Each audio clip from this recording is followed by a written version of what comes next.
Sud Radio, le supplément média. Le supplément média avec ce soir à 21h05 la grande finale de Top Chef, 16e saison.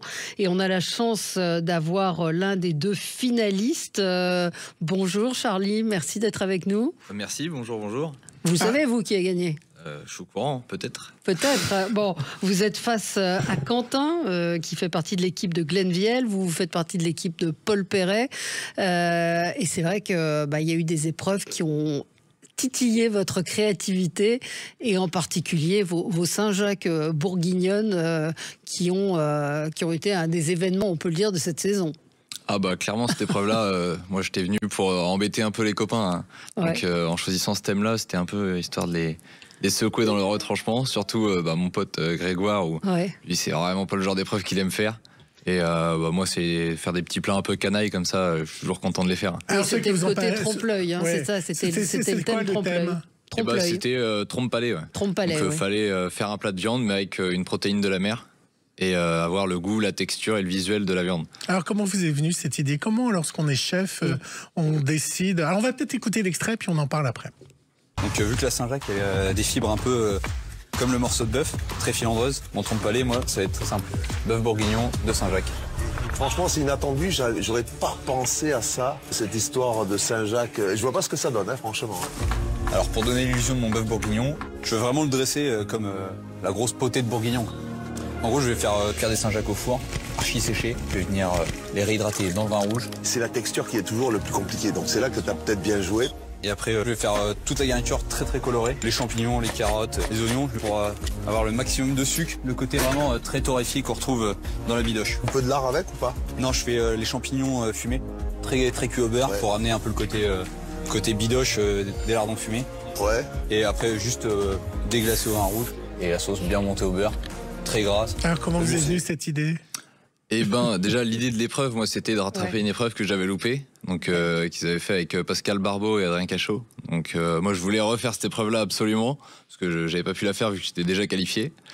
Et moi l'idée de ce plat-là, elle est assez simple, c'était juste de réfléchir à trouver la protéine de la mer qui avait le moins de goût une fois très cuite. Et surtout avec qui avait l'aspect filandreux du bœuf, quoi. Et surtout qu'il soit masquable facilement. Oui, parce qu'on sent plus la Saint-Jacques à ce niveau-là. Ah bah là, on la sent plus du tout. Et c'est le but. Hein, mais on a la mâche qui ressemble à du bœuf. Exactement. En fait, le fait de les sécher au four, ça crée vraiment une croûte. Et elles sont immangeables comme ça. Hein.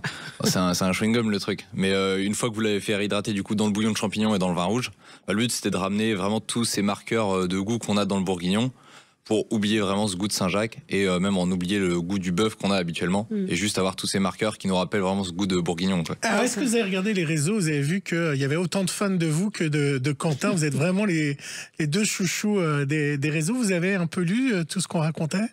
Nous on reçoit quand même pas mal de messages sur les réseaux, donc tous les matins je passe 1 heure sur le trône à répondre aux messages, donc je m'en rends quand même bien compte. Mais c'est quand même cool les retours qu'on a eus. Et surtout que nous, on est tous copains, donc d'avoir les retours positifs sur les autres aussi, c'est chouette, quoi. Ouais, comment ça a commencé l'aventure pour vous? Qu'est-ce qui fait que vous êtes décidé à participer à Top Chef? Moi, c'était pas trop prévu à la base. Hein. Donc je démissionne de chez David Toutain l'an dernier. Le lendemain matin, j'étais dans le fond de mon lit. Pour nos auditeurs. Incroyable. Ouais. Incroyable chef, vous 2 étoiles. Et le but c'était de retourner en Normandie, parce que j'en avais vous êtes d'origine. J'avais un peu ras-le-bol de la vie parisienne à cette époque. Du coup, le but était de rentrer à la maison. Et le lendemain matin, il y a une story qui passe, dernier jour d'inscription pour Top Chef. Je dis bon, si je vais m'inscrire, on verra bien. Au pire, j'ai rien à faire de toute façon, donc ça m'occupera. J'ai fait la lettre de motivation sur ChatGPT. J'ai vraiment fait ça à la volée. Ça a été fait un peu à l'arrache. Ah ouais. C'est vrai? Et au final, ils m'ont rappelé dans la journée pour faire les castings et me voilà là. Et le casting, c'était quoi? On avait 2 épreuves à faire du coup dans un lycée hôtelier sur Paris. Donc une épreuve où on n'avait rien imposé, on avait juste un temps. On devait venir avec notre marchandise et faire un plat qui nous ressemble. Vous avez fait quoi? C'était un homard au barbecue avec des algues, une eau de mer à boire, un petit ceviche de pince de homard avec de la crème crue et des herbes que j'avais ramenées de mon potager. Ah ouais. Donc ça a plu. Ça a plu, ouais. Et juste après, une fois que vous avez fait ça, il y a une épreuve imposée. Et après, on a une épreuve imposée où là, on a un petit bac gastro avec plein d'ingrédients. Donc le thème, c'était la carotte. Et fallait faire un truc en 40 minutes. Vous avez fait quoi? Avec ce qu'on avait. Et bon, j'avais fait un rouleau de carottes fumé au laurier avec un condiment à l'anchois et au guanciale. Et basta. Pas mal, pas mal. Et d'où ça vous vient, cette passion pour la cuisine et cette envie de devenir chef? Ah bah moi je suis un gourmand, hein. Moi j'aime manger et puis surtout que j'aime aussi et cultiver et aller chercher les produits, que ce soit en cueillette sauvage ou à la pêche. Donc moi il y a aussi cet amour du produit qui me tient et qui m'a emmené vers la cuisine plutôt que le plaisir de cuisiner à la base, quoi. Et chez vous c'était quoi enfant? Il y avait une maman qui cuisinait beaucoup? Ouais, ma mère c'était un jour avec, un jour sans. Je pouvais avoir le gratin Picard la veille et le lendemain ça donnait, mais c'est surtout ma grand-mère qui cuisinait énormément, qui était une super cuisinière. Donc nous, dès qu'on allait chez les grands-parents, on se régalait, hein. Ouais, c'est le point commun que vous avez avec Quentin, qui a rendu hommage aussi à ses grands-parents, qui ont été très importants pour lui au niveau de la cuisine. Alors, je vous propose un autre extrait très important, c'est que cette année, vous étiez jugé par le guide Michelin, par des personnes du guide Michelin. D'ailleurs, vous avez 2 fois été reconnu par le guide Michelin, ce qui vous a fait arriver plus vite que les autres en finale. Alors, j'ai pris un extrait où il jugeait un de vos plats. Je joue très gros aujourd'hui et la pression elle est maximale. Jamais cuit un coquillage farci comme ça dans le sable, c'est chaud quoi. Et en plus de ça, on sait que c'est face aux inspecteurs. Aujourd'hui, je compte pas mal sur ma bonne étoile pour que la cuisson elle soit au cordeau. J'espère absolument que ça va passer, donc grosse pression.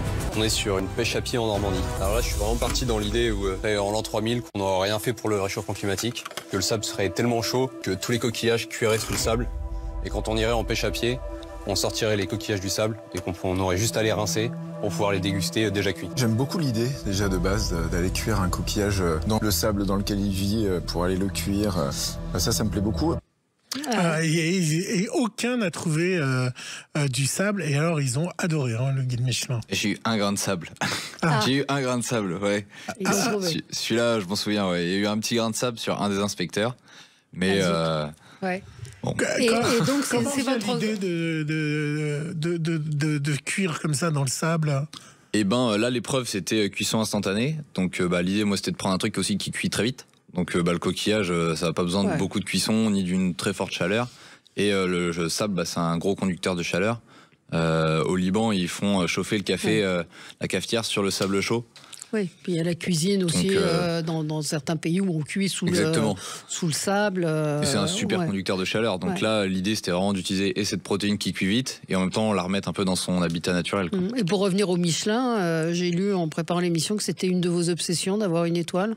Ah, moi, c'est une grosse obsession, hein. Je les collectionne tous, les guides, depuis plusieurs années, là. Donc, un de ces 4, j'espère que je serai dedans. Mais ça représente quelque chose pour vous, pour un jeune, vous avez quoi, 24 ans, 25 ans 25 ans, ouais. 25 ans, ça représente quelque chose pour vous, le Michelin?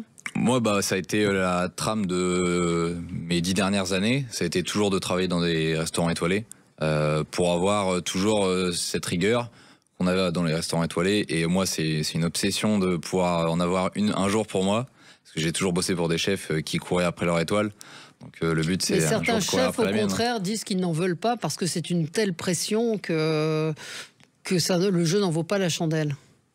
Ah, moi, j'aime bien courir après. Hein. Ouais, vous aimez bien courir après. Vous aimez bien le footing. Oui, mais on reproche aussi qu'on ne connaît pas les critères qu'ils ont pour donner ou pas une étoile ou 2 étoiles. C'est aussi les reproches qu'on fait.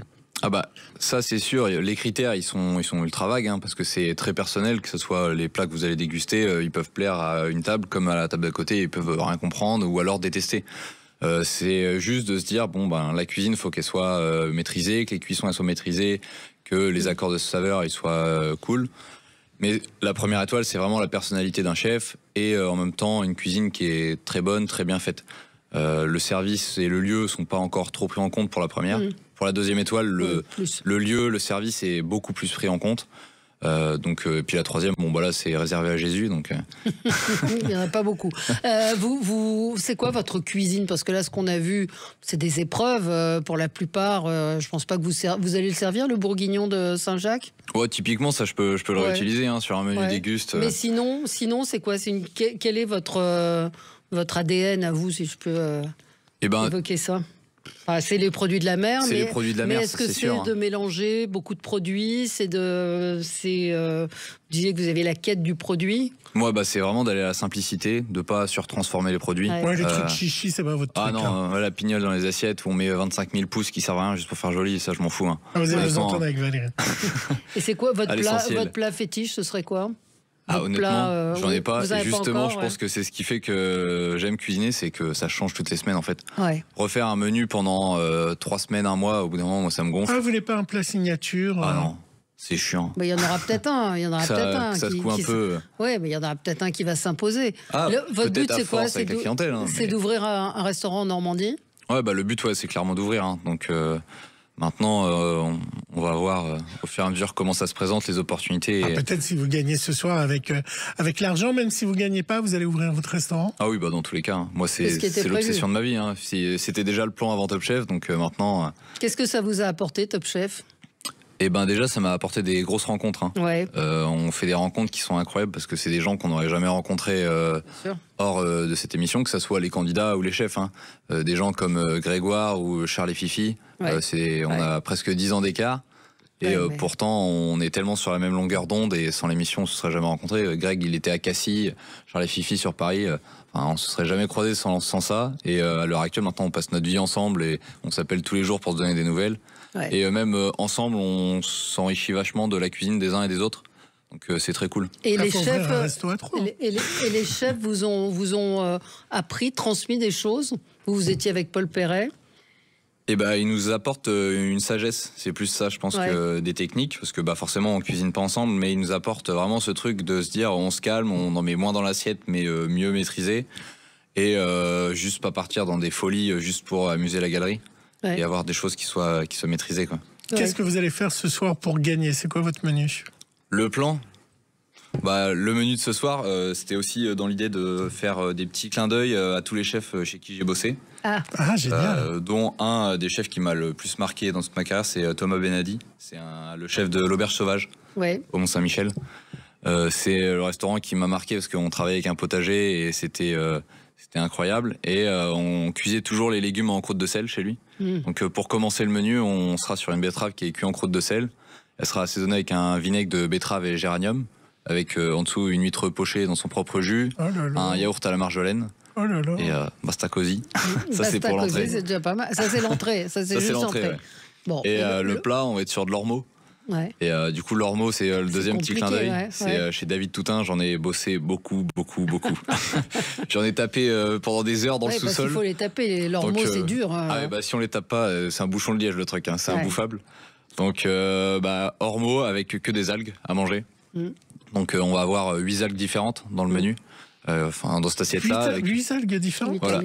Ouais. Donc, que des algues fraîches. Donc ça, moi, c'est mon dada. Hein. J'aime trop ça. Hein. C'est le goût iodé, c'est le goût de la mer, c'est le goût de l'odeur qu'il y a chez moi, quoi. Bon, et Quentin, son menu, je pense qu'il sera le mieux pour en parler. Hein. Moi, je le connais pas exactement. On a demandé qu'il vienne, mais il pouvait pas. Il pouvait pas être là. Effectivement, ça ne présume rien du résultat. Non, on voulait avoir l'année dernière, on avait fait les deux finalistes, et là, vous étiez disponible. Donc, c'est l'occasion d'évoquer cette 16e saison. On va vous soutenir, on va être là. Et ce soir, vous serez où? Ce soir? Ouais, vous allez regarder ce soir, parce que ça a été enregistré. Hein. Ce soir, c'est Petite Fiesta Boum Boum à Croissy-sur-Seine, dans un restaurant des bistrots pas parisiens. Ouais, de Stéphane. De Stéphane Rothenberg. Et les deux gagnants seront là pour être dans un de ces restaurants à Stéphane, qui est devenu un homme d'affaires. Donc ce soir, vous serez... On sera en fiesta avec Quentin. Quoi. Avec Quentin. Écoutez, on vous souhaite bonne chance. Vous avez un langage particulier quand même. On me l'a fait remarquer. Hein. On me l'a fait remarquer que j'avais un petit patois qui ressortait de temps en temps. Et des expressions qui sont un peu méconnues des gens. On m'a souvent demandé d'où ça sortait. Le côté coquin, il faut que ça soit coquin. Faut que ce soit coquin des plats. Hein. Ouais. Qui vous a... Oui, vous avez dit que ceux qui vous ont inspiré, c'était principalement ceux avec qui vous avez travaillé, mais est-ce qu'il y a d'autres chefs peut-être plus anciens? Est-ce que vous avez cette culture des chefs du passé, je dis Bocuse, Loiseau, des gens comme ça? C'est pas des chefs qui m'ont beaucoup inspiré. Non. J'ai jamais été trop attiré par la cuisine classique française. J'en ai fait même d'ailleurs zéro dans mon parcours. parce que c'est pas forcément ce qui me parlait. Et je me ressentais, enfin, je me retrouvais pas dans ce genre de cuisine. Donc ça a toujours été des chefs assez jeunes, que ce soit David Toutain, Cyril Boulet ou Thomas Benadi. C'est des chefs qui sont assez jeunes, qui font une cuisine qui est dans l'air du temps, très centrée sur le produit, qui font attention à utiliser des poissons de pêche durables. Et moi, je me retrouve dans ce genre de cuisine. Ouais. Et ben on va vous regarder ce soir. On va vous regarder ce soir avec Quentin qui fait partie de l'équipe de Glenviel, vous celle de Paul Perret. Donc finale ce soir, ultime épisode de cette 16e saison de Top Chef sur M6 à 21h05. Évidemment, on sera devant le poste. Merci à vous et on se retrouve dans un instant pour les débats.